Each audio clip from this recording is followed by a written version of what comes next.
자, 우리 말씀 같이 보겠습니다. 고린도전서 2장 1절부터 5절 말씀 같이 봅니다. 고린도전서 2장 1절부터 5절 말씀.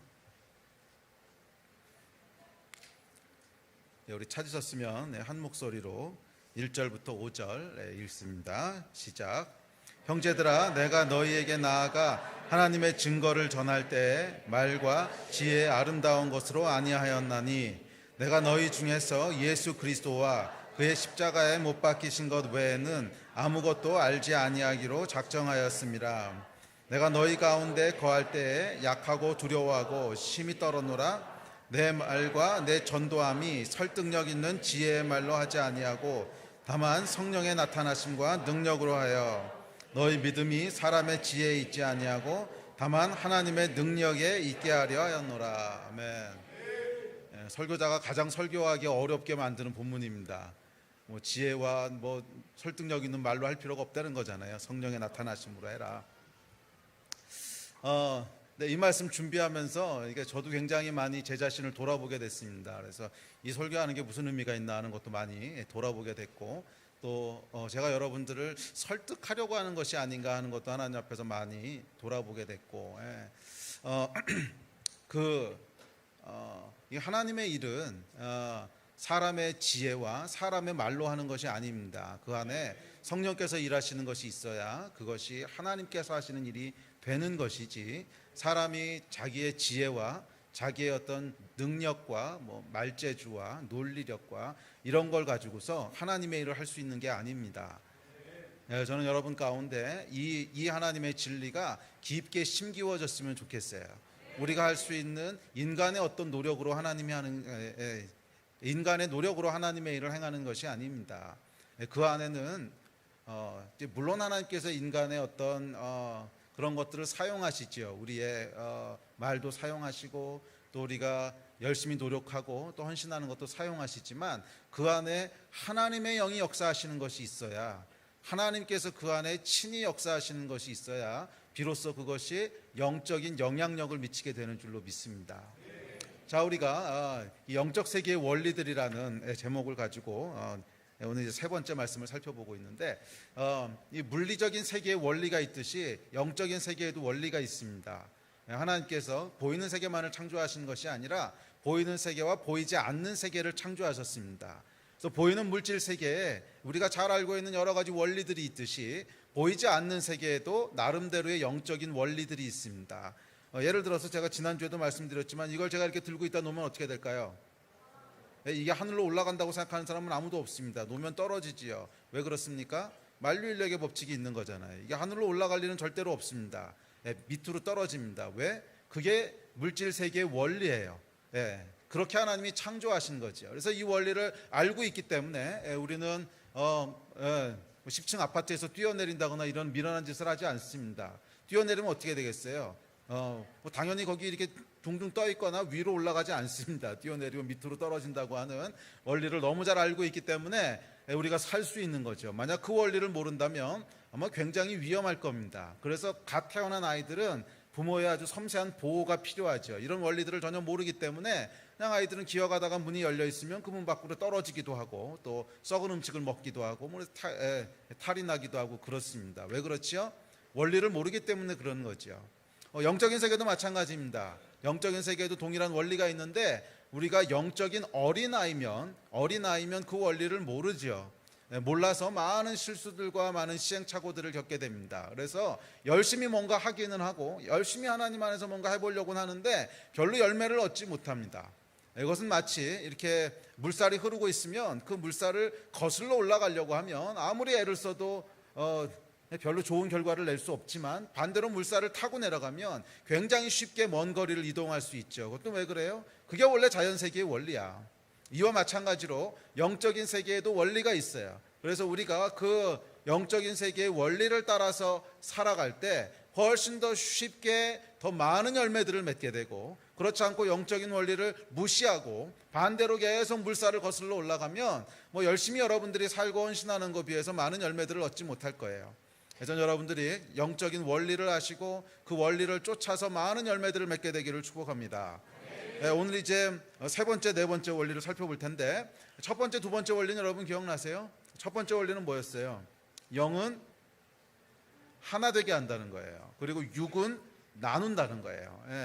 그러니까 이게 영적인 원리입니다. 영은 마치 이 물방울 비슷해 가지고서 가까이 있으면 탁 합쳐서 하나가 되듯이 영은 계속 하나 되게, 그러니까 이 영은 물론 하나님의 영입니다. 하나님의 영은 계속 하나 되게 하는 그런 속성이 있습니다. 그래서 우리가 하나 되기를 힘쓸 때 우리 안에 성령께서 더 충만하게 역사하시고 우리 안에 있는 영이 액티베이트 된다는 거예요.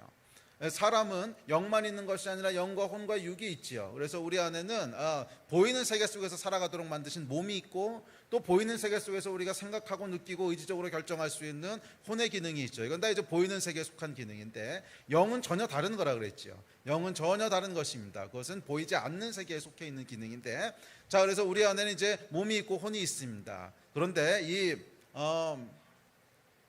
몸이 강하고 혼이 강한 사람은 결국 혼적으로 살게 되고, 영이 강한 사람은 영적으로 살게 되는 거라 그랬어요.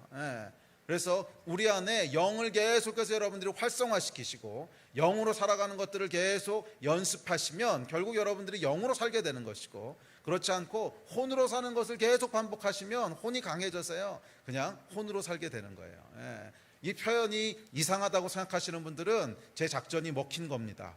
이건 그냥 성령 충만하게 살라는 얘기인데, 그냥 성령 충만하게 살라고 얘기하면 그냥 여러분들이 나름대로 가지고 계신 이미 이 굳어져 버린 컨셉들이 있어. 그래서 제가 무슨 얘기를 해도 여러분 방식대로 받아들여.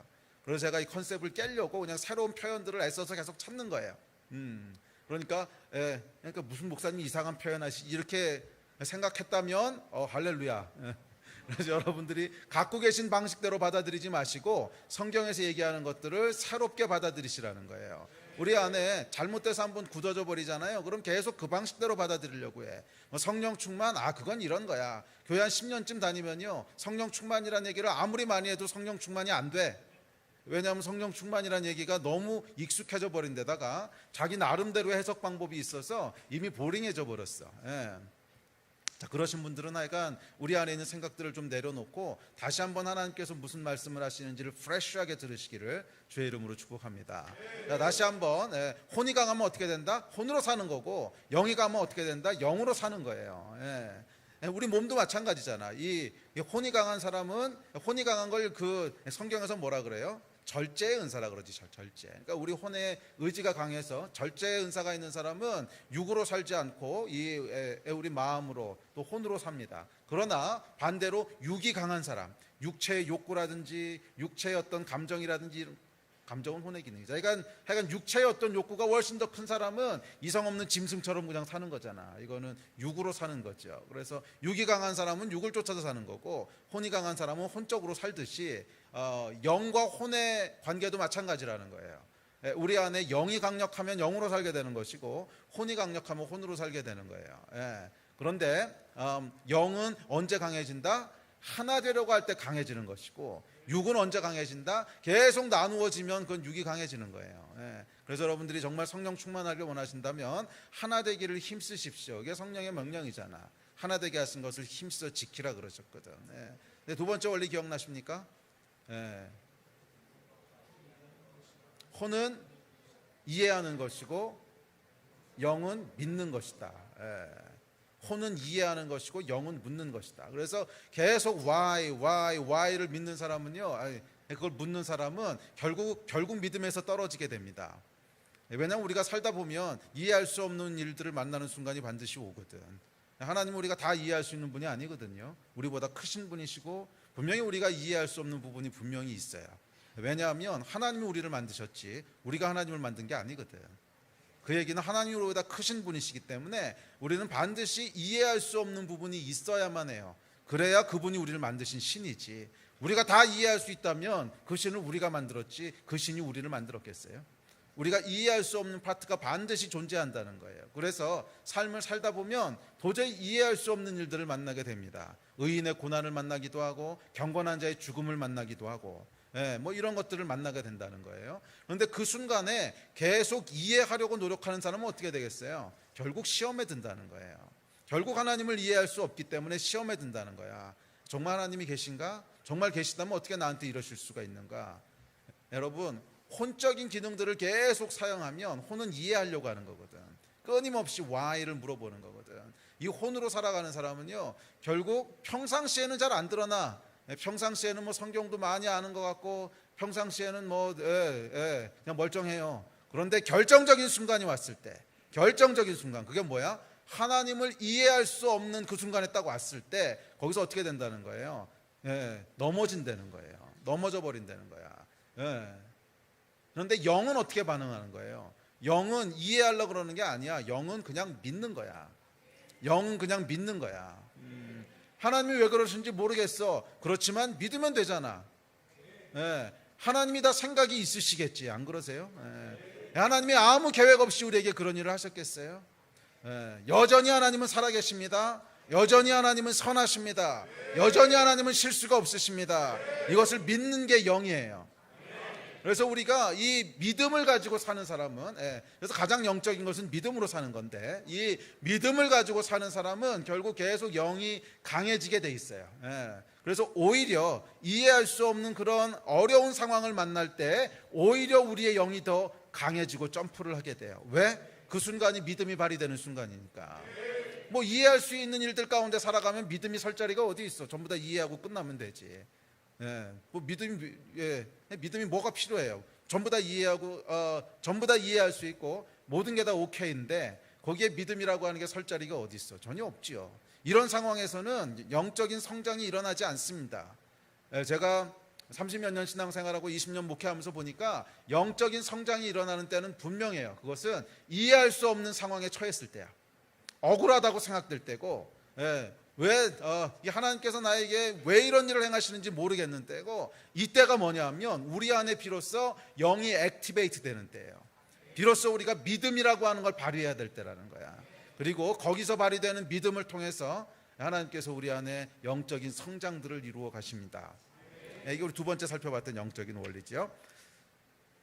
이게 영적인 원리가 이번에 준비한 게 50가지인데 이제 나중에 50번째 할 때는 이걸 어떻게 다 리뷰하지? 리뷰하는데 하루 걸리겠네. 자, 세 번째 원리 오늘 살펴보겠습니다. 세 번째 원리는 이제 오늘 본문인데 세 번째 원리부터 말씀드리면 육이 약해야 영적인 사역을 한다는 거예요. 이거 아까도 얘기했던 건데 육이 약해야 영적인 사역을 한다는 거예요. 자, 오늘 본문에 보시면 사도 바울이 두 종류의 사역을 대조시키고 있는 것을 볼 수 있습니다. 첫 번째 종류의 사역은 뭐냐 하면 말과 지혜의 아름다운 것, 설득력 있는 지혜의 말, 자신감 있는 확신 뭐 이런 거예요. 자, 그런데 이런 것으로는 사역하지 않겠대요. 왜냐하면 이것은 모두 다 육에 속한 또는 혼에 속한, 같은 말인데 육에 속한 또는 혼에 속한 사역이라는 거예요. 그러면 어떻게 사역하겠다고 바울이 얘기합니까? 오직 십자가로, 오직 십자가로, 또 약하고 두려워함으로, 성령의 나타나심과 능력으로 사역하겠다는 거예요. 자, 이것이 영에 속한 사역이기 때문에 그렇다는 거예요. 그래서 여러분 이 두 가지를 잘 대조해서 읽어보면 이 혼에 속한 것이 무엇이고 영에 속한 것이 무엇인지를 잘 분별할 수가 있습니다. 자, 어쨌든지 간에 영으로 사역하기 위해서는 육이 약해져야 됩니다. 자, 여기서 육이 약하다고 하는 것은 몸이 약하다는 뜻이 아닙니다. 몸에 병이 많고 운동을 안 해서 근육이 없어서 비리비리하고 이런 걸 얘기하는 게 아니에요. 몸이 약하다 또는 육신이 약하다라고 하는 건 뭐냐면 우리의 자아가 약하다는 거예요. 자아가.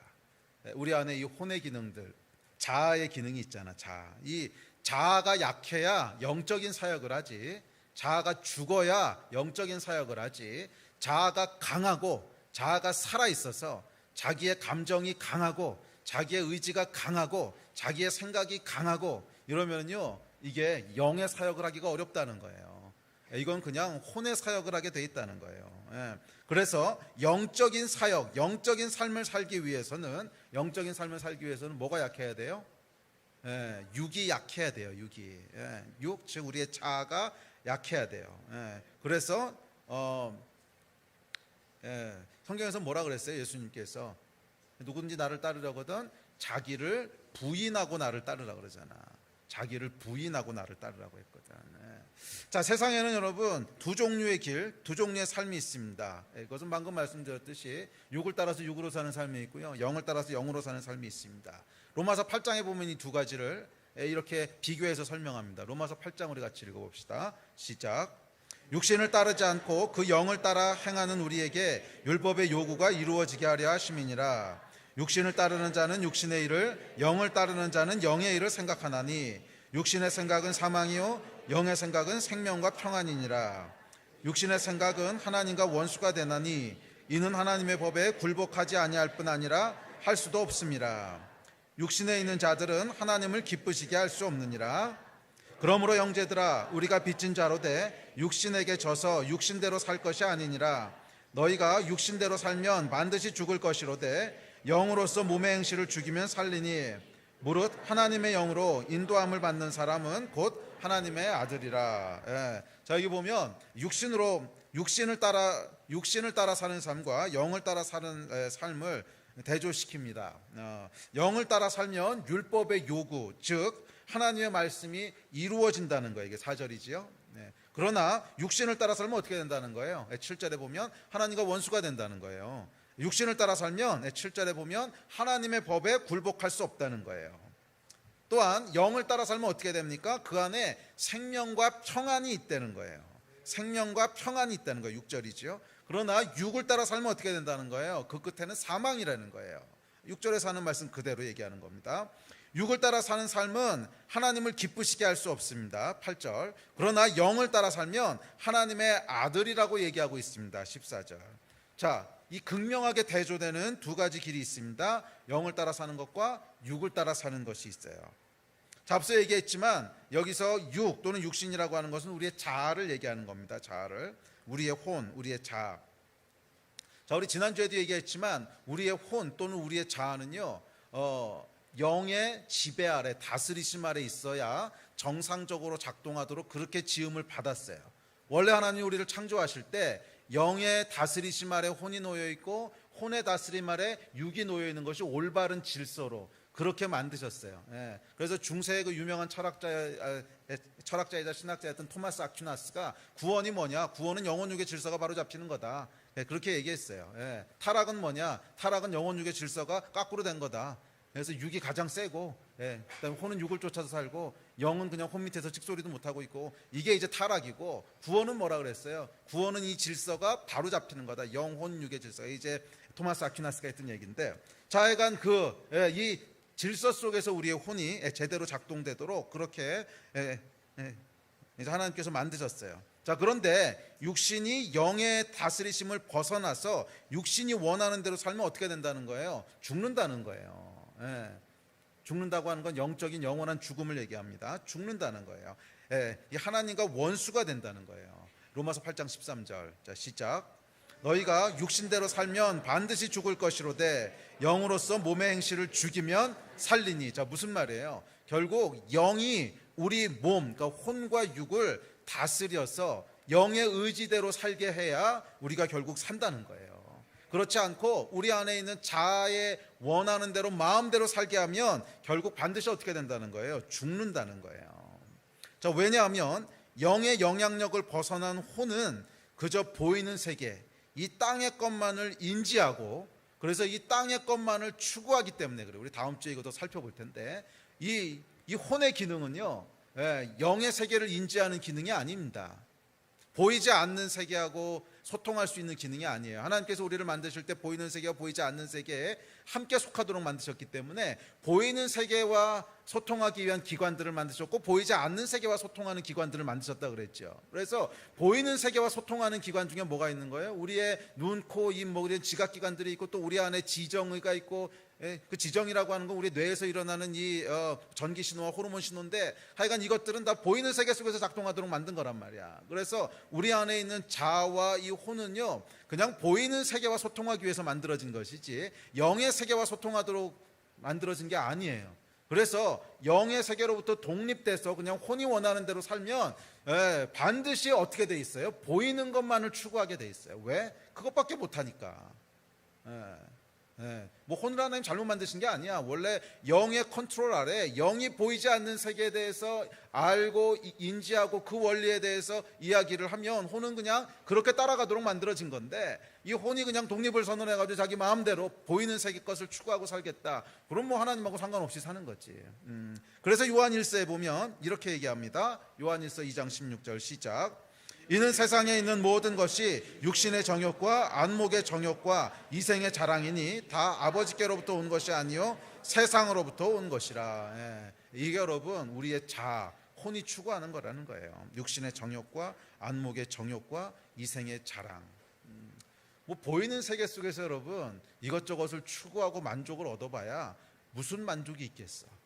보이는 세계에서 만족 얻을 수 있다고 하는 게 그냥 맛있는 거 먹고 뭐 그런 거밖에 만족이 없잖아. 또 내가 뭐 했다는 거 좀 자랑해가지고 사람들한테 와 대단하다 뭐 이런 소리 좀 듣고 뭐 이런 거 빼고는 뭐가 있겠어요.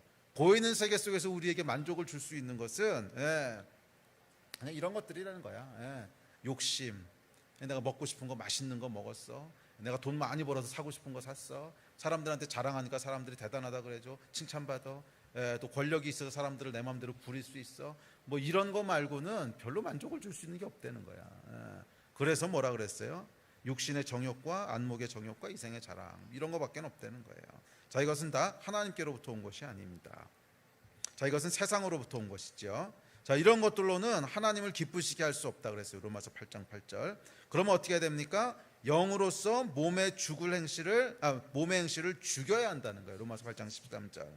하나님의 영으로 인도함을 받아야 한다는 거예요. 로마서 8장 14절. 이것이 성경이 우리에게 던지고 있는 메시지입니다. 자, 누가복음에서 예수님이 이렇게 말씀하셨습니다. 시작. 또 무리에게 이르시되 아무든지 나를 따라오려거든 자기를 부인하고 날마다 제 십자가를 지고 나를 따를 것이니라. 자, 그렇다면 어떻게 하는 것이 영으로 사는 것이고 어떻게 하는 것이 혼으로 사는 것일까? 자, 오늘 고린도전서 본문에 보면 바울이 2장 4절에서 이렇게 얘기합니다. 시작. 내 말과 내 전도함이 설득력 있는 지혜의 말로 하지 아니하고 다만 성령의 나타나심과 능력으로 하여. 자, 여기 보면 설득력 있는 말로 하지 않고 성령의 나타나심과 능력으로 했다는 거예요. 자, 이걸 바꿔 얘기하면 성령의 나타나심과 능력은 혼에서는 나올 수 없는 거라는 거예요. 혼에서는 나올 수 없는 거예요. 바울의 논지는 한마디로 이런 거예요. 하나님만이 하실 수 있는 일을 했다는 거예요. 사람이 나의 능력이나 나의 지혜나 나의 혼이나 나의 육으로 열심을 내거나 말을 잘하거나 설득을 하거나 이거는요 머리 좋은 사람, 능력 있는 사람은 할 수 있는 일이잖아. 그런데 이런 일을 한 게 아니라 성령의 나타나심과 능력. 자, 이건 여러분 내가 재주가 있다고 할 수 있는 일이에요, 없는 일이에요? 할 수 없는 일이에요. 그래서 바울이 뭐를 시도했냐면 내가 할 수 없는 일을 시도한 거예요. 나에게서는 나올 수 없는 일, 내 안에서 스스로 나올 수 없는 것들. 바울이 그 전에 해봤던 일이 있어요. 뭐 설득하고 말 잘하고 논리적으로 뭐 설명하고 다 해봤는데 이거 말고, 이건 내 안에서 나올 수 있는 거야. 그거 말고 내 안에서 절대로 나올 수 없는 거, 이건 뭐예요? 성령의 나타나심, 성령의 능력. 초자연적인 일을 시도했다는 거예요. 바울이 초자연적인 일을 시도했다는 거예요. 물론 여러분 극단적인 오해는 하지 마십시오. 이 말씀을 이해하기 위해서는 바울이 고린도전서를 왜 쓰게 됐는가 하는 걸 조금 살펴볼 필요가 있습니다. 바울이 고린도에 오기 전에 아덴에 있었죠. 근데 아덴에서 실패했던 일들이 있고 이제 그것에 대한 반작용으로 이제 고린도에 대한 것이 나오는 건데, 자기가 이 말씀은 사람은 항상 초자연적으로 살아야 된다 이렇게 얘기하는 것은 아닙니다. 사람이 육신을 갖고 있는데 어떻게 everyday 뭐 초자연적으로만 살겠어요? 뭐 그렇게 살 수 있는 건 아니죠. 자, 이 말의 참뜻은 뭐냐면 오히려 반대의미입니다. 반대의미라고 하는 건 뭐냐면 우리의 삶 속에서 초자연적인 것을 머리에서 완전히 배제해버리는 것, 이게 혼적인 거라는 거예요. 이해가 되세요? 그러니까 영적인 것이라고 하는 것은 항상 초자연적으로 내가 할 수 없는 일들만 하면서 살아야 돼, 이런 뜻이 아니라 그러니까 영적인 걸 정의하기 전에 혼적인 게 뭔가를 정의할게요. 혼적인 건 뭐냐면 우리 삶 가운데 내가 할 수 있는 것까지만 가능하다고 생각하고 그것을 넘어가는 거에 대해서는 전혀 생각하지 않는. 그러니까 이 물리적인 세계 안에서 일어날 수 있는 가능한 것까지가 내가 생각하는 범주고 그것을 넘어가는 거에 대해서는 전혀 내 가능성의 리스트에도 없어. 초자연적인 것에 대한 건 가능성의 리스트에도 없어. 이게 뭐예요? 이게 혼적인 거라는 거야. 여러분, 정말로 하나님이 계신 것을 믿고 정말로 우리가 영을 쫓아서 살아간다고 했을 때는 당연히 우리를 뛰어넘는 일들이 일어날 수 있지요. 당연히 초자연적인 역사가 일어날 수 있지요. 왜? 하나님이 계신데. 예. 그래서 여러분, 우리의 삶 가운데는 말로 설명하고 그다음에 뭐 자연적인 일들, 그러니까 뭐 그런 것을 하지 말라는 뜻이 아닙니다. 하지 말라는 뜻은 아닌데, 우리 삶 가운데 그것을 넘어서는 역사들이 있다고 하는 것을 인식하고 그 가능성을 열어두고 그것들을 추구하시라는 거예요. 아멘. 하나님이 일하실 것들을 기대하시고, 내가 할 수 있는 일들을 뛰어넘는 일을 하나님이 하실 것에 대한 걸 기대하시고, 내가 할 수 없는 일들을 행하실 것에 대한 하나님의 능력에 대해서 기대하시고 믿으시고, 그렇게 사는 게 영적인 거라는 거예요. 아멘. 자, 바울 사도도 그런 실수를 했던 적이 있습니다. 아까도 얘기했지만 이 고린도 교회에 오기 전에, 그 전에 어디 있었죠? 사도행전 17장에 보면 아덴은 어디냐면 그리스의 아테네입니다. 아테네를 이제 아덴이라고 번역했는데, 어쨌거나 그리스 아테네에 있었어요. 그런데 아덴에서 철학자들을 만나죠. 근데 철학자들을 만나서 열심히 논쟁을 벌여서 예수를 증거했습니다. 이 바울이 여러분 얼마나 똑똑했던 사람입니까? 바울이 가말리엘 문화에 있었고요, 당대 석학이었잖아요. 그런데 이 아테네에 가가지고서 그 동네 철학자들을 만났는데 어줍지 않은 얘기들을 이렇게 하고 있는 거예요. 뭐 철학이랍시고. 그러니까 바울이 이렇게 보기에 좀 시덥지 않았던 것 같아요. 뭐 저런 거를 이제 철학이라고, 저건 내가 그냥 한 번에 누를 수 있어. 뭐 이래가지고 이제 바울이 그 안에 있는 이제 바울의 대단한 지식을 가지고 디베이트를 시작했던 것 같아요. 그래서 디베이트하는 장면이 사도행전 17장에 나오죠. 그래서 바울이 쭉 하나님에 대한 걸 변증을 합니다. 변증을 하고 디베이트를 해서요, 하여간 철학자들의 입을 막는 데는 성공했던 것 같아요. 나중에 사도행전 17장 읽어보세요. 그럼 이 사람들이 내일도 와서 다시 설명해달라, 뭐 네 말을 한번 들어보고 싶다, 뭐 이래가지고서 말을 누르는 건 설명한 것 같은데, 문제는 뭐냐면 한 명도 개종자를 얻지 못했어. 한 명도 개종자를 얻지 못했어. 그냥 말로만 이긴 거야. 그러고 사도행전 18장 1절에 보면 바울이 이렇게 얘기합니다. 시작. 그 후에 바울이 아덴을 떠나 고린도에 이르러. 자, 그리고 나서 고린도 교회에 온 거예요. 그러니까 고린도를 오면서 또 고린도에 도착해서 무슨 생각을 했겠어요? 가만히 있어봐, 내가 뭘 한 거지? 바울이 영적인 분이시잖아. 가만히 있어봐, 내가 뭘 한 거지? 분명히 말로 싸워선 이겼어. 분명히 그 철학자들의 입을 다 막고, 그래, 네 말이 맞는 것 같아, 뭐 이런 이제 동의를 얻었어. 그런데 영적인 열매는 하나도 없어. 아무도 거듭난 사람은 없고, 아무도 예수 믿고 돌아오고 회개한 사람은 없어. 자, 이 일을 통해서 바울이 깨달은 거야. 이렇게 하는 게 아니었구나. 내가 아덴에서 했던 일은 영적인 사역이 아니었구나. 내가 적어도 아덴에서는 실수했구나. 바울 사도가 그전에는 어마어마한 하나님의 일을 했죠. 그런데 적어도 아덴에서는 내가 그렇게 쓰면 안 되는구나. 컨텍스트 위에서 쓰여진 게 고린도전서란 말이에요. 그래서 고린도전서에 보면 이 땅의 지혜로 하지 않겠다는 거예요. 말의 설득함으로 하지 않을 거고, 말의 지혜의 아름다운 것으로 하지 않을 거고, 오직 십자가로, 오직 두렵고 떨림으로, 오직 성령의 능력과 성령의 나타나심과 능력으로 이렇게 했다는 거예요. 이 바울이 생각하기를 이 아덴에서 철학자들과 논쟁할 때 바울의 머릿속에는 이 땅의 지혜가 전부였다는 거예요. 만약에 바울이 하늘의 것을 인식했다면 아무도 개종자가 나오지 않는 그 상황에서 뭘 했어야 되는 거예요? 하나님 도와주십시오. 여기 지금 아무도 개종자가 나오지 않습니다. 성령의 나타나심과 능력을 보여주셔서 이들로 하나님 앞에 무릎 꿇게 해주십시오. 이렇게 요청했어야 되잖아. 원래 그러고 바울이 그랬었거든. 근데 아덴에서는 아마 철학자들을 보는 순간 바울도 이런 게 올라오셨던 게 아닌가 모르겠어요. 나중에 와서 물어봐야지. 근데 이제 그럴 때 있잖아요. 그러니까 저도 이제 수학 그만둔 지 20년 됐지만, 그래도 가끔 가다가 옛날에 수학하던 사람들 만나다 보면 옛날 게 이렇게 올라올 때가 있거든. 그건 어쩔 수 없지. 내 안에 이제 있는 생각들이고 지식들이니까. 바울 사도도 아마 그런 게 좀 있었지 않았나. 그래서 이 안에 있던 것들이 이제 쫙 하고 올라오면서 했는데, 그러고 나서 뭐예요? 성령의 나타나심과 능력에 대해서는 한 번도 요구하지 않고 그냥 아덴을 떠나가지고서 왔단 말이에요. 그러니까 적어도 바울이 아덴에서 이 사람들하고 얘기할 때는 혼이 가장 앞서서 있었고 영에 대한 것들은 별로 그렇게 액티베이트 돼 있지 않았다는 거야. 자, 이 실수를 통해서 바울이 고린도에서는 그렇게 하지 않았다는 거예요. 그래서 이렇게 얘기합니다. 자, 오늘 본문인데 다시 한번 읽습니다. 시작. 내가 너희에게 나아가 하나님의 증거를 전할 때 말과 지혜의 아름다운 것으로 아니하였나니 내 말과 내 전도함이 설득력 있는 지혜의 말로 하지 아니하고 다만 성령의 나타나심과 능력으로 하여. 이렇게 했다는 거예요. 자, 여기서 아까도 말씀드렸지만 이해가 무조건 나쁘다는 것은 아닙니다. 또 우리가 혼으로 사역하면 절대 안 된다 이런 얘기도 아닙니다. 할 수 있는 만큼 열심히 하십시오. 그렇지만 우리가 정말 영적인 사람이라면 혼으로 했을 때 안 된다 그러면 자연스럽게 영적인 걸로 흘러가야 되잖아.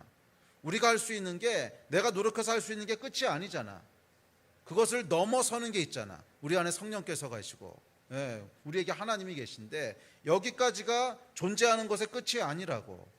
내가 할 수 있는 말과 능력과 나의 은사와 뭐 이런 것들이 끝이 아니란 말이야. 그 다음에 뭐가 있는 거예요? 영적인 게 있는 거잖아. 뭐 열심히 하십시오. 뭐 이해할 수 있는 데까지 충분히 다 이해하시고 설명할 수 있는 데까지 충분히 다 설명하십시오. 그러나 그게 막히는 데가 오면 그 다음에는 그 다음 게 우리에게 있다는 걸 알아야지. 우리는 거기가 끝이 아니라 그 다음에도 계속 이어지는 게 있다는 거예요. 우리 안에 성령께서 계시잖아. 이 성령이 나타나시고 그 성령의 능력이 나타나시고 이게 우리 안에 있는 건데 이걸 전혀 사용하지 않고 인식하지 않고 있다. 그건 뭐예요? 내 혼이 지금 모든 것을 주도해 가고 있다는 뜻이지. 우리가 영적으로 살기 원한다면 여러분 초자연적인 삶에 대한 것들을 인식하십시오. 나의 능력을 넘어서는 하나님의 역사가 있다고 하는 것을 인식하셔야 돼요. 내가 할 수 없는 일들을 하나님이 하실 거라고 하는 것에 대한 믿음이 있으셔야 돼요. 나의 능력과 나의 어떤 한계를 뛰어넘으신 하나님의 역사가 있다고 하는 것을 인식하시고 믿으셔야 돼요. 이것을 믿으셔야 돼요. 그렇지 않고 여러분 할 수 있는 범주 안에만 계속 머물러 있으면 절대로 영적인 삶을 살 수가 없어요. 이 영적인 삶은 우리 첫 시간에 제가 말씀드렸지만 결국엔 믿음인데 믿음이라고 하는 건 뭐냐면 도전하는 거거든. 믿음은 리스크 테이킹이거든. 그 얘기는 뭐냐면 믿음이라고 하는 건 내가 할 수 없는 일들을 계속 도전해 갈 때 거기서 믿음이 나오는 거란 말이에요. 그러면 여러분 하나님께서는 여러분이 할 수 있는 일보다 더 뛰어넘는 일들을 하실 겁니다. 하나님께서는 여러분 인생 가운데 여러분 인생의 한계를 뛰어넘는 일들을 보게 하실 것이고 또한 하나님께서는 여러분 인생 가운데 여러분이 할 수 있는 능력을 초월하는 일들을 행하실 줄로 믿습니다. 이것을 여러분 믿으시는 게 우리가 영으로 살아가는 거예요. 혼에 갇혀 계시면 안 돼요. 너무 합리적이고 너무 이성적인 거 안에 갇혀 있으면 안 돼요. 모든 것을 다 계산으로 끝내려고 그러지 마세요. 계산으로 안 되는 것들도 많어. 계산으로는 분명히 안 된다고 나와도 그것이 하나님 앞에서는 불가능하지 않은 건 많다고. 그래서 예수님께서 뭐라 그랬어요? 할 수 있거든요. 무슨 말이냐? 믿는 자들에겐 능치 못할 일이 없다고 말씀하셨잖아요. 영으로 사시기를 축복합니다. 자, 그렇다면 왜 바울이 아덴에서 이런 일이 벌어졌을까? 자, 오늘 본문에 보시면 3절 5절에 이렇게 얘기합니다. 시작. 내가 너희 가운데 거할 때에 약하고 두려워하고 심히 떨었노라. 너희 믿음이 사람의 지혜에 있지 아니하고 다만 하나님의 능력에 있게 하려 하였노라. 이 고린도 교회에 거할 때 바울이 약하고 두려워하고 심히 떨었다. 자, 이 이야기는 뭐냐면 자신감이 없었다는 거예요. 이것은 반대로 얘기하면 아덴에선 자신감이 있었다는 거야. 그리고 그 자신감이 순간적으로 바울을 영에서 떨어져서 혼에 머물게 했습니다. 이 사람들이 말이에요, 착각하는 게 있는데 자신감을 믿음이라고 착각해. 믿음하고 자신감은 다른 거예요. 전혀 다른 거예요. 자신감은 뭐냐면 혼에서 나오는 작용이야. 자신감의 본질은 자기 자신에 대한 믿음이에요. 응? 아시겠어요? 그래서 자신감은 자기 자신에 대한 신뢰야. 믿음은 뭐예요? 하나님에 대한 신뢰야. 이게 전혀 다른 거예요. 자신감과 믿음은 전혀 다른 건데 그렇기 때문에 자신감은 혼에 속한 거고 믿음은 영에 속한 겁니다. 그래서 여러분 자신감이 크면 클수록 뭐가 강한 거예요? 혼이 강한 거예요. 자신감이 크면 클수록 혼이 강한 거예요. 자, 그래서 이 바울이 예? 고린도전서에서 뭐라 그러냐면 약하고 두려워 심히 떨었대요. 자신감이라고는 1도 없었단 말이야. 그러나 아덴에서는 자신감이 있었죠. 바울이 어떤 사람이야? 당대의 석학인데. 그 어줍지 않은 철학 얘기하고 있는 아덴 사람들 보니까 뭐 이까짓 거야 뭐 그냥. 이 이야기가 또 어디 나옵니까? 구약 성경에 아이성 전투가 똑같이 그런 거 아니야. 여리고를 무너뜨렸는데 그 다음에 아이성 가보니까 여리고에 비하면 진짜 코딱지만한 성이야. 야, 우리가 여리고도 무너뜨렸는데 이거야 뭐 이거 뭐 해볼 것 뭐가 충만했어요? 믿음이 충만한 거야? 자신감이 충만한 거지. 이 자신감은 여러분 혼의 작용이에요. 그래서 항상 자신감은 우리를 실패하게 만들고 넘어지게 만들어요. 오히려 여러분 영적인 것은 어디서부터 나오는지 아십니까? 자신감이 없는 데서부터 나와요. 이걸 조금 우리가 조심해서 살펴볼 필요는 있는데 그 나머지 반대되는 얘기는 다음 주에 조금 더 할게요. 근데 오늘 한쪽 얘기만 합시다. 이 자신감이 충만하면 하여간 하나님을 의지할 필요가 없잖아. 뭐 자신감이 있는데 하나님을 뭐 때문에 찾겠어. 그런데 언제 하나님을 찾게 되냐면 자신감이 없을 때 찾는 거야. 연약할 때 찾는 거고 두려울 때 찾는 거고 심히 떨 때 찾는 거예요. 그래서 바울이 고린도에서는 철저하게 영으로 사역을 합니다. 철저하게 영으로 사역하는데 이 영으로 사역하는 열쇠가 뭐였냐면 자신감이 없는 거예요. 그래서 믿음이 역사하기 시작하는 거야. 나에 대한 신뢰가 무너지는 데서 하나님에 대한 신뢰가 세워지기 시작하는 거예요. 여러분의 신뢰의 근거는 어디 있습니까? 여러분에 대한 믿음입니까? 아니면 하나님에 대한 믿음입니까? 여러분의 자존감의 근거는 뭡니까? 여러분 자신에 대한 믿음입니까? 아니면 하나님에 대한 믿음입니까? 여러분 사실은 우리의 신앙의 아주 기초를 이루고 있는 부분이에요. 아주 기초를 이루고 있는 부분이에요. 우리가 여러분 영적으로 살아가지 못하는 큰 이유가 사실은 여기 이 기초에 있어요. 우리의 여러분 모든 삶과 신앙과 능력의 기초는 뭐냐면 하나님이세요. 나의 어떠함에서 나오는 게 아니라는 거야.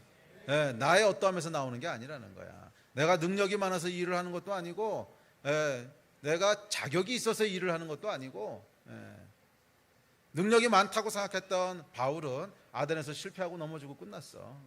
고린도에서의 바울은 전혀 다른 바울이었어요. 무슨 바울이었어요? 심히 약하고 심히 두려워하고 심히 떨었다는 거야. 진짜 바보 같은, 진짜 연약하고 진짜 바보 같은. 그런데 이 심히 약하고 연약하고 떨었던 바울을 통해서 뭐가 나타나는 거예요? 성령의 나타나심과 하나님의 능력이 역사하기 시작한 거야. 이게 여러분 영으로 살아가는 비밀인 줄 믿습니다. 저와 여러분의 삶 가운데 저와 여러분의 능력들이 나타나는 것이 아니라 그건 자신감이야. 그건 우리를 필패로 인도할 거예요. 성령의 나타나심과 성령의 능력들이 저희를 통해서 펼쳐져 가기를 주의 이름으로 축복합니다. 그래서 여러분 이 능력이 많은 사람들의 약점이 뭔지 아세요? 별로 하나님을 필요로 하지 않아. 능력이 많은 사람들의 치명적인 약점이 뭐냐면 별로 하나님을 필요로 하지 않아. 그냥 능력으로 하면 대충 다 돼.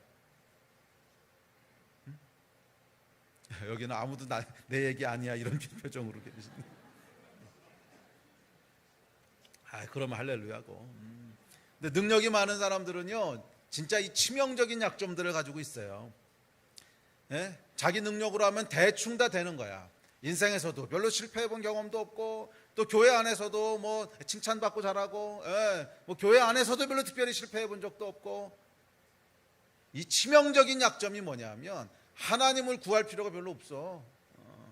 그냥 자기 능력으로 하면 대충 다 돼. 이게 여러분 축복이 아니에요. 이게 축복이 아니야. 이게 저주지 오히려. 진짜 축복은 뭐냐면 하나님이 필요한 게 축복이지.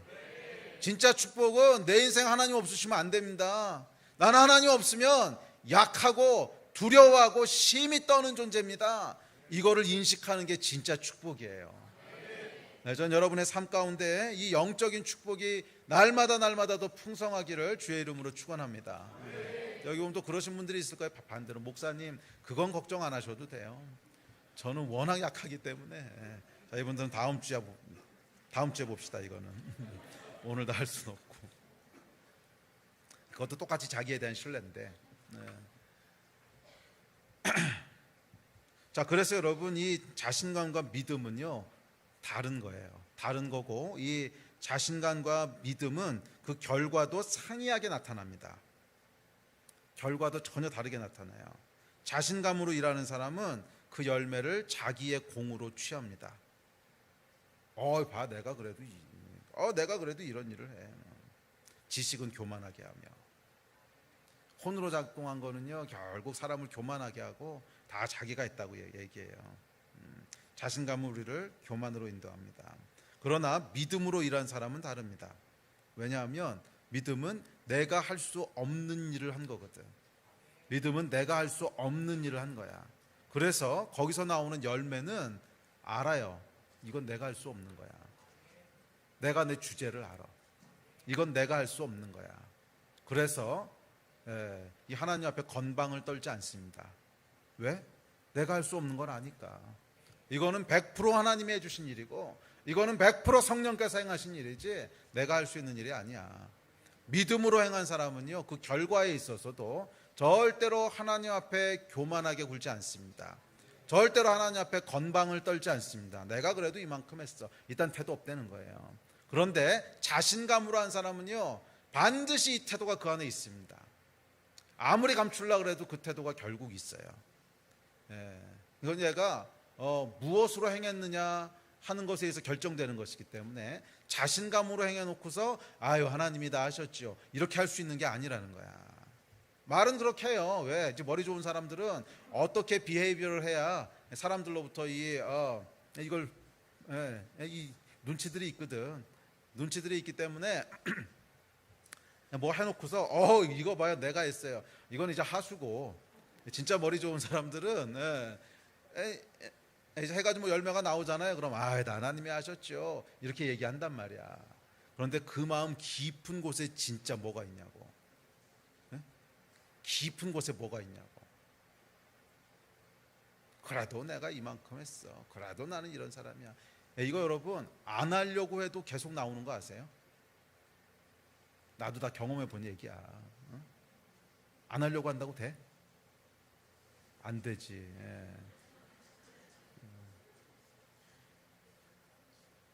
그래요. 우리가 어떤 걸 해서 뭔가 약간 칭찬받을 일이 나오잖아.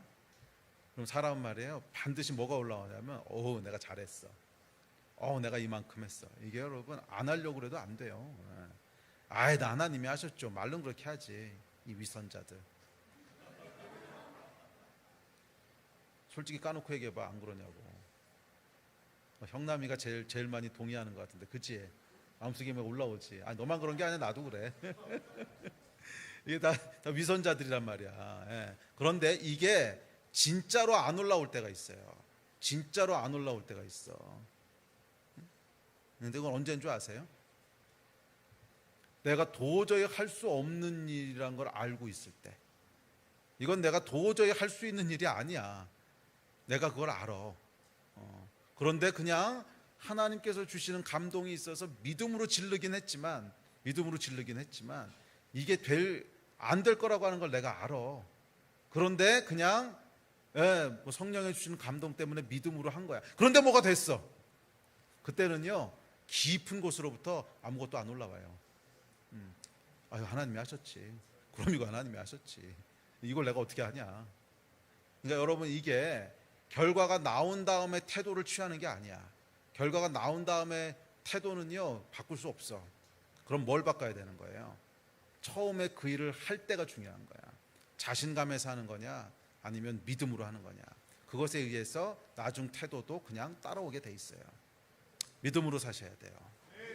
내가 할 수 있는 일, 내가 다 설명할 수 있는 일, 내가 다 컨트롤할 수 있는 일, 그 안에 계속 머물러 있는 한 여러분은 절대로 영으로 살 수 없습니다. 그냥 혼으로 사는 거예요. 혼으로. 그러면 영으로 살려면 내가 할 수 없는 일에 뛰어들어야 돼요. 할 수 없는 일이라고 하는 것은 뭐 크고 놀랍고 위대하고 뭐 이런 일만을 꼭 얘기하는 건 아닙니다. 사실은 그것보다 훨씬 더 중요한 것은 내 자아에 대한 태도예요. 바울이 뭐라 그랬어요? 내가 심히 연약하고 심히 두렵고 심히 떨었다 그랬어. 이 자아에 대한 태도가 있는 사람은 작은 일도 믿음으로 할 수밖에 없어. 왜? 심히 두렵고 떨리고 나는 내가 내 주제를 아는데. 그래서 예수님께서 뭐라 그러셨냐면 누구든지 나를 따르려고 하는 자는 자아가 십자가에서 죽어야 된다는 거야. 자기를 부인해야 된다는 거야. 내가 하나님 앞에서 어떤 존재인지를 직시하고 인식해야 된다는 거야. 나는 죄인이고 어차피 나는 안 되는 존재고, 이거를 깊게 인식하고 있는 사람은요, 모든 삶을 믿음으로 살게 돼요. 모든 삶을 하나님의 은혜로 산다고 하는 걸 알아요. 아멘.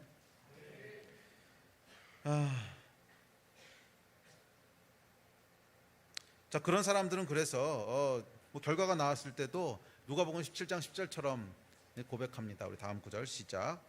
이와 같이 너희도 명령받은 것을 다 행한 후에 이르기를 우리는 무익한 종이라 우리가 하여야 할 일을 한 것뿐이니라 할지니라. 아멘. 생색내고 티내고 그게 이제 많은 경우 어떻게 나타나는 줄 아세요? 많은 경우 이 사람들이 아주 하수가 아닌 이상, 그러니까 아까도 얘기했지만 하나님이 하셨죠. 적어도 여기 있는 사람 중에 95%는요 뭐 속으로 어떻게 생각하든지 간에 95%도 넘을 거야. 한 99.9%는 하나님이 하셨죠 이렇게 반응할 거예요. 그런데 문제는 뭐냐면 하나님이 하셨죠 그러는데 사람들이 진짜로 하나님이 하셨다 그래. 나를 인정을 안 해줘. 내가 해줬다고 하는 건 아무도 몰라. 그럼 거기서부터 이제 진짜 태도가 나오기 시작합니다. 진짜 태도가 나오기 시작. 그렇지 않아? 하나님이 하셨죠. 그런데 진짜로 모든 사람들이 와 위대하신 하나님 잘하셨다고 나에 대해서는 아무도 칭찬도 안 하고 아무도 인정도 안 해주고 뭐 그냥 제꼈어. 그럼 어떻게 돼요? 시험 들잖아. 시험 들어가지고 은근히 내가 뭘 했는지를 뒤로 흘리고 은근히 내가 뭐 했는지 몰라주는 사람이 있으면 뒤에서 씹고 주여. 이게 뭐예요? 태도란 말이야. 태도. 나는 무익한 종입니다. 그냥 무익한 종입니다. 주님께서 하신 겁니다. 아멘. 이게 영적인 거예요. 이게 영적인 건데 그리로 가기 위해서는 처음 시작부터가 중요해요. 우리 안에 있는 자아의 문제를요 대면하셔야 돼요. 내 안에 자신감과 강한 자아를 가지고 일을 하는 거냐, 아니면 하나님 앞에서 brokenness, 이 깨어짐이 있느냐. 깨어짐이라고 하는 게 뭐냐면, 깨어짐이라고 하는 게 자기 자신에 대한 기대가 무너지는 거거든. 이 brokenness가 있느냐. 사실 모든 하나님의 사람들은요 결국 이 brokenness의 포인트가 있어요. 그러니까 우리 안에 이 깨어짐의 포인트들이 있다고. 그걸 통과하면서 뭐가 되는 거예요? 진짜 영적인 삶을 살게 되는 거예요. 이 brokenness를 통과하게 되면 모든 게 은혜고 모든 게 다 믿음이야. 아멘. 영으로 살아가시기 바랍니다. 자, 그래서 결국 영적이냐 혼적이냐 하는 것은 태도에서 결정되는 거예요. 결국 태도에서 결정되는 거예요. 자신에 대한 태도, 자신감이냐 아니면 하나님에 대한 믿음이냐. 열매를 대하는 태도, 역시 나는, 아니면 무익한 종이냐. 그리고 하나님을 대하는 태도, 이 태도에서 영적이냐 혼적이냐 하는 것이 결정되는 줄 믿습니다. 여러분의 태도는 어떠세요? 여러분 자기 자신에 대해서 어떻게 대하고 계세요? 또 하나님은 어떻게 대하고 계세요? 열매에 대해서는 어떠세요?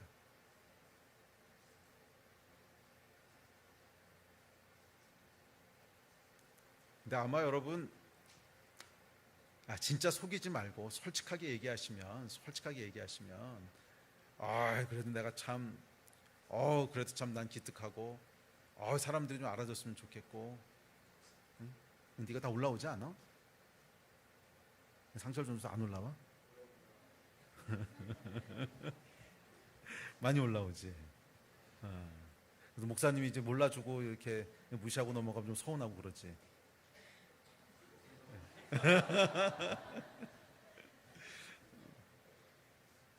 그 마음도 있지 않으세요?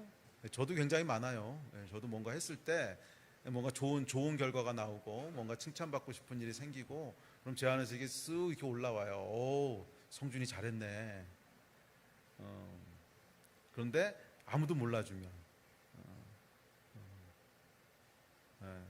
특별히 집사람이 몰라주면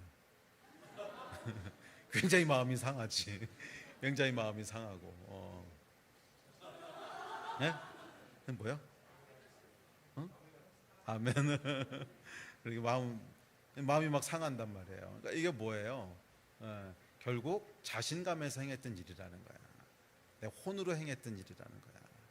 이게 영으로 행한 일들은요. 영으로 행한 일들은 나에 대한 자신감이 아니라 하나님에 대한 믿음. 내가 할 수 있는 일이 아니라 내가 할 수 없는 일. 그 일을 시도하고 기대하고 행했던 것에 대해서는요. 이런 뒤끝이 없어요. 저도 가끔 있어요. 가끔 그런 게. 그러니까 사람이 참 정말 죄인이야. 저도 가끔 있어요. 가끔 진짜로 와 정말 하나님 위대하시네. 와 정말 하나님 대단하시네. 이런 때가 있거든요. 그때는 집사람이 아무리 인정 안 해줘도 뭐 아무런 상처가 안 돼. 뭐 어차피 내가 한 게 아니기 때문에. 사람들이 아무리 몰라줘도 뭐 아무런 문제가 안 돼. 어차피 내가 한 게 아니기 때문에. 이게 여러분 영적인 일이에요. 아멘. 영적인 여러분 되시기를 축복합니다. 자, 네 번째 원리 뭐 길지 않습니다. 이거 얼른 보고 기도합시다. 자, 6절부터 10절까지 읽습니다. 6절부터 10절 시작.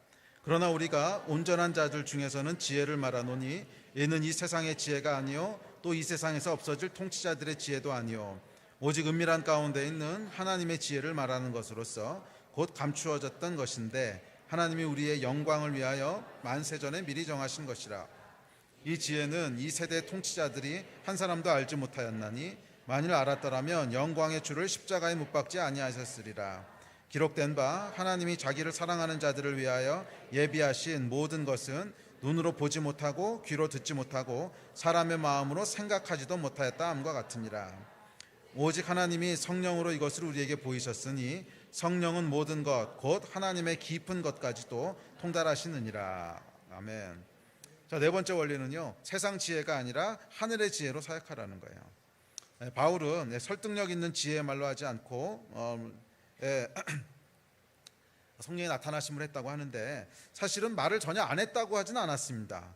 우리가 온전한 자들 중에는 지혜를 말했다 그랬어요. 온전한 자들은 원어를 보면 성숙한 자들 이런 뜻인데 성숙한 자들은 바울이 말을 했다는 거예요. 그냥 무조건 이렇게 뭐 안수하고 기적 일으키고 이렇게 하지는 않았다는 거야.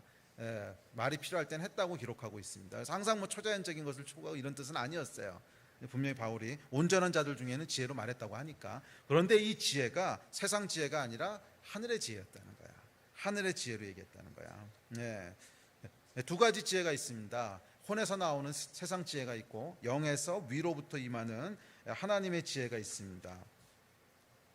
자, 그런데 이 세상 지혜는 어떻게 만들어지냐면 눈으로 보고 귀로 듣고 마음으로 생각하면서 만들어지는 거예요.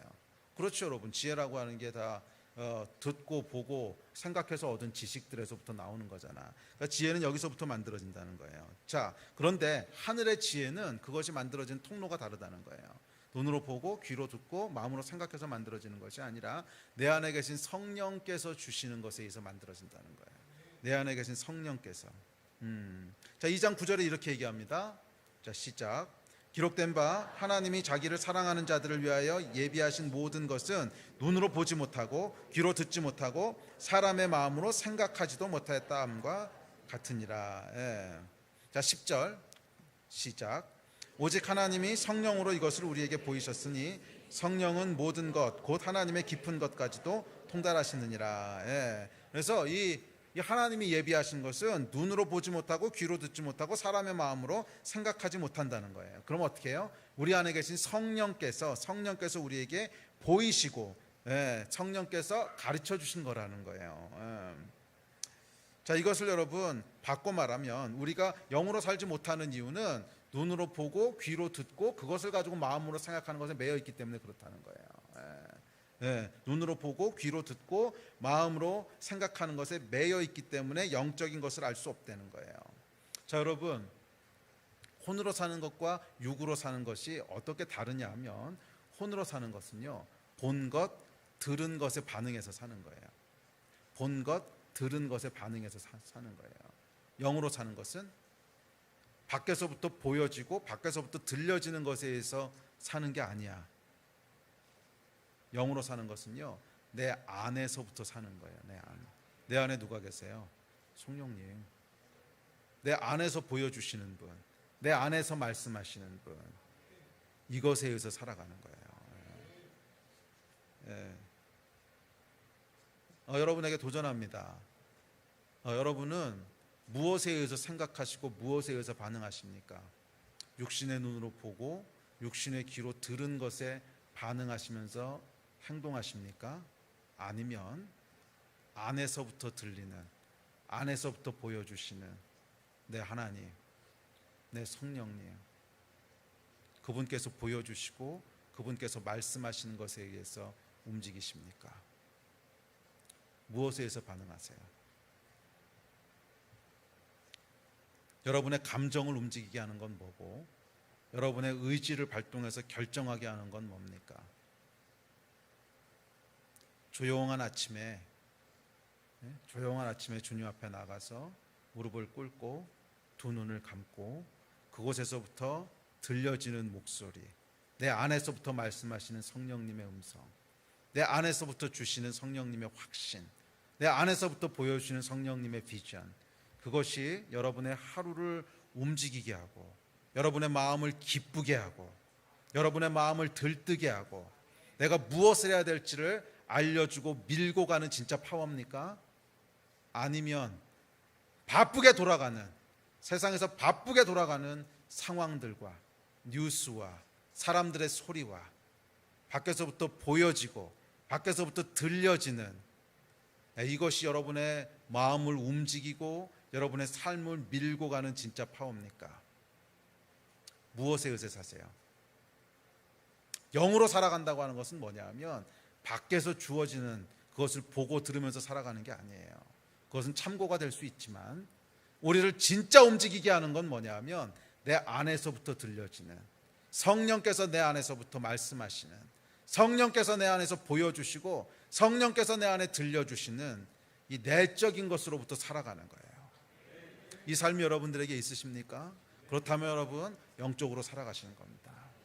그러나 그렇지 않고 그냥 바쁘게 정신없이 하루를 시작했어. 아침에 기도하는 거, 말씀 보는 거, 몰라 시간 없어서 그냥 뛰어넘고 시작했어. 들어갔더니 회사 갔더니 막 사방에서 밀려오는 사람들의 얘기, 부하들이 보고한 거, 직장 상사한테 깨진 거, 막 이거 듣고 저거 듣고 하니까 화도 나고 신경질도 나고 그랬다가 이 나쁜 놈, 좋은 놈, 막 그러다 정신없이 씩씩거리면서 하루를 마무리했어요. 이게 뭐예요, 여러분? 그냥 혼으로 살아간 거야.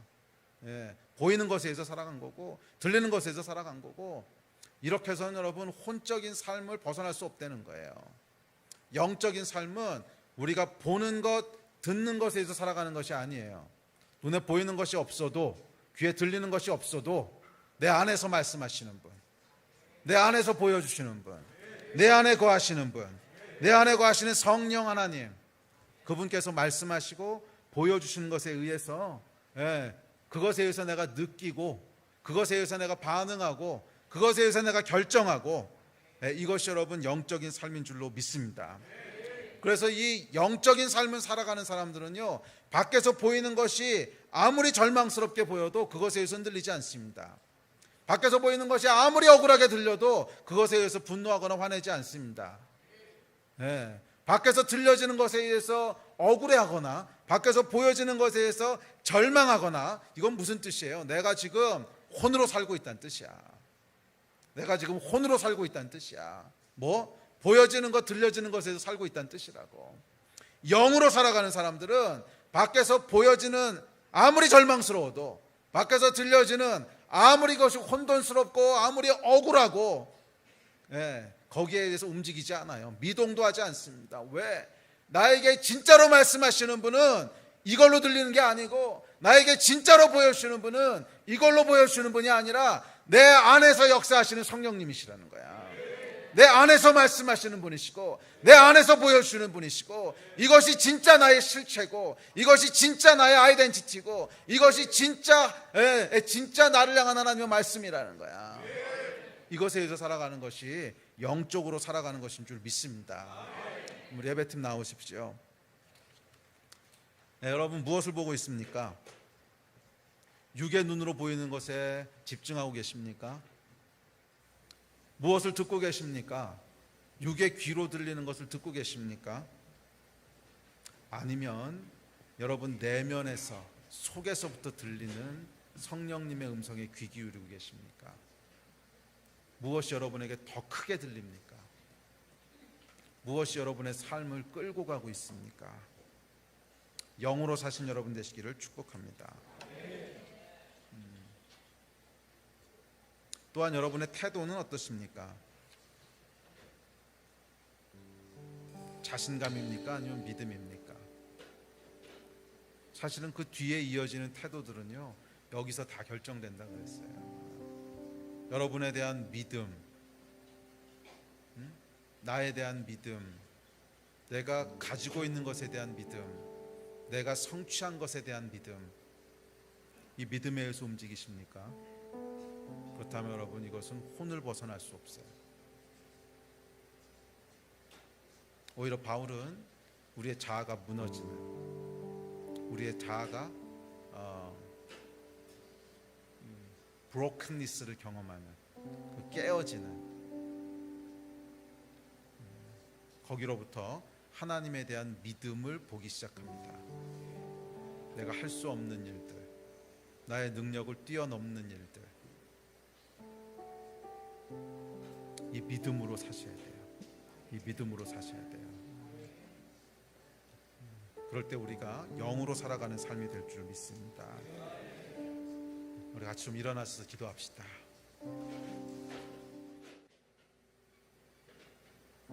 예, 성령님, 우리 안에 거하시는 성령님, 간절히 이 시간 성령님을 구합니다. 우리가 혼에 있지 않고 영에 있음을 고백합니다. 영으로 살아갈 것을 선택합니다. 예, 맞아요. 이 모든 것은 우리의 선택에서부터 시작됩니다. 우리 한 마음으로 좀 기도합시다. 기도하실 때, 하나님, 내가 영으로 살아갈 것을 선택합니다. 내가 육으로, 혼으로 살지 않을 것을 선택합니다. 내가 믿음으로 살아갈 것을 선택합니다. 내가 자신감이 아니라 믿음으로 살아갈 것을 선택합니다. 내가 눈에 보이는 것에 의해서 살아가는 것이 아니라 내 안에 있는 음성에 의해서 살아가기를 선택합니다. 성령의 음성을 쫓아 살아가기를 선택합니다. 성령 하나님 도와주십시오. 우리가 믿음으로 살도록 도와주십시오. 이 마음 가지고 우리 주여 세 번 함께 부르시고 합심해서 기도합시다. 주여